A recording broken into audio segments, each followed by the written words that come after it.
ছবির গান এখন কি সেইভাবে প্রমোটেড হয় যেটা ক্যাসেট কেনার একটা চল ছিল? এখন তো খুব সস্তায় মানুষ গানকে শুনতে পাচ্ছে বা ছবি দেখতে পাচ্ছে, কিন্তু সেটা কি মানুষ সেইভাবে অ্যাকসেপ্ট করছে হুট করে? দেখো, বিবর্তনের সঙ্গে সঙ্গে সবগুলো চেঞ্জ হয়। একটা টাইমে তোমার ডিস্ক ছিল আমাদের বাড়িতে। আমি যখন ছোটোবেলায় বড় হয়েছি তখন 33, 78 এরকম ডিস্ক ছিল আর কি। সেই রেকর্ড শুনতাম বসে বসে। পরবর্তীকালে রেকর্ড থেকে আস্তে আস্তে ক্যাসেট হলো, ক্যাসেট থেকে আস্তে আস্তে ডিস্ক, আমাদের ভিউসিডি, সিডি, সেই ধরনের ডিস্ক এলো, ডিভিডি এলো। তারপর সেটা অফ হয়ে গেলে পুরো ডিজিটালের জায়গায় চলে এলো।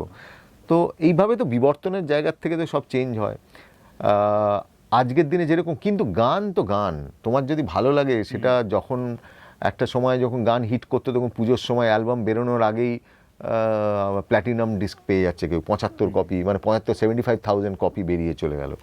এবং আমার ধারণা যে পুজোর সিনেমা বা সিনেমার ক্ষেত্রে গান একটা অপরিহার্য বিষয়, when it's a mass commercial cinema.